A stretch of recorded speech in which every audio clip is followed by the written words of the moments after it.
एक दिवसीय दौरे पर श्रावस्ती पहुंची उपाध्यक्ष अपर्णा यादव। अपर्णा यादव की अध्यक्षता में हुई नारी शक्ति के अपमान के विरुद्ध जन आक्रोश कार्यक्रम का हुआ आयोजन। अपर्णा यादव ने कहा कि नारी को लेकर जो केवल घर की गृहिणी नहीं बल्कि राष्ट्र निर्माण की शक्ति है। श्रावस्ती 27 अप्रैल प्रदेश की उपाध्यक्ष उप मंत्री स्तर प्राप्त उत्तर प्रदेश राज्य महिला आयोग अपर्णा यादव एक दिवसीय जनपद भ्रमण हेतु विकास खंड जमुना के अंतर्गत सत्यनारायण उच्च शिक्षा संस्थान तुलसीपुर पहुंची। इस दौरान विधायक श्रावस्ती रामफेरन पांडे एवं जिलाध्यक्ष डॉक्टर मिश्रीलाल वर्मा ने अगवानी कर स्वागत किया। तत्पश्चात उपाध्यक्ष महोदया की अध्यक्षता में नारी शक्ति के सम्मान की रक्षा और महिलाओं के विरुद्ध बढ़ते अपराधों के प्रति आवाज बुलंद करने के लिए नारी शक्ति वंदन जन आक्रोश कार्यक्रम का आयोजन किया गया। इस कार्यक्रम में भारी संख्या में महिलाओं बालिकाओं ने एकत्रित होकर अपना कड़ा विरोध दर्ज कराया। इस अवसर पर बीजेपी के सुरेश कुमार रिजवानी व काजल रिजवानी, हरीश कुमार जायसवाल व सभी पदाधिकारी उपस्थित रहे। श्रावस्ती से ललित कुमार यादव की खास रिपोर्ट। तो आप इस देश के नागरिक तो कहलाएंगे, मगर एक जागरूक नागरिक होने के लिए हमें पता होना चाहिए कि देश में क्या परिस्थिति और क्या गतिविधि चल रही है। मित्रों, माताओं, बहनों, बेटियों और युवा मेरी सभी साथियों, हम सब आज इस ऐतिहासिक मुद्दे पर जो चर्चा करने आए हैं। उस अभियान के तहत श्रावस्ती पहुंची हैं। श्रावस्ती में आज आपने महिलाओं को जागरूक किया है, क्या कहना चाहेंगे इस संबंध में?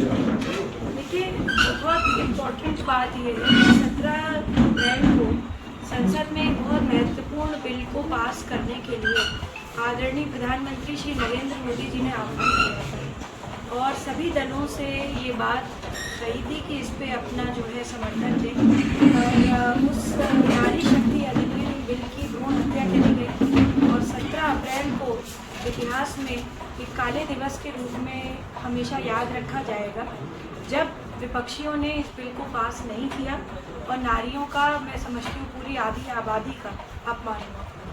मैम, नारी शक्ति वंदन योजना जो है, इसको लेकर के विपक्ष जो कह रहा है कि भाजपा ढोंग कर रही है, इस पे मैम क्या कहेंगे आप?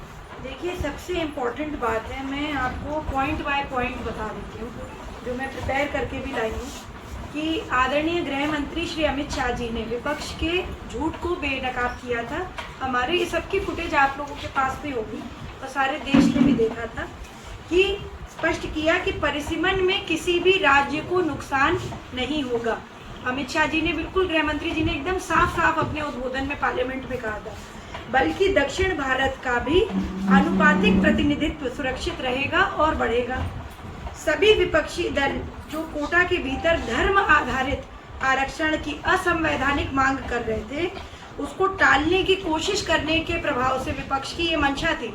तो धर्म के नाम पर तो ये कोई भी बिल को नहीं लाया जा सकता, वो असंवैधानिक है। इस तरह से अमित शाह जी ने, यानी गृह मंत्री जी ने हमारे देश के कहा था कि तुष्टीकरण और ध्यान भटकाने की एक तकनीकी बहाना मात्र है। भारतीय जनता पार्टी महिला सशक्तिकरण और लोकतंत्र को मजबूत करने के लिए प्रतिबद्ध है और महिलाओं को उनका अधिकार दिलाने हेतु महिला विरोधी ताकतों के खिलाफ दृढ़ता से लड़ाई कर रही है।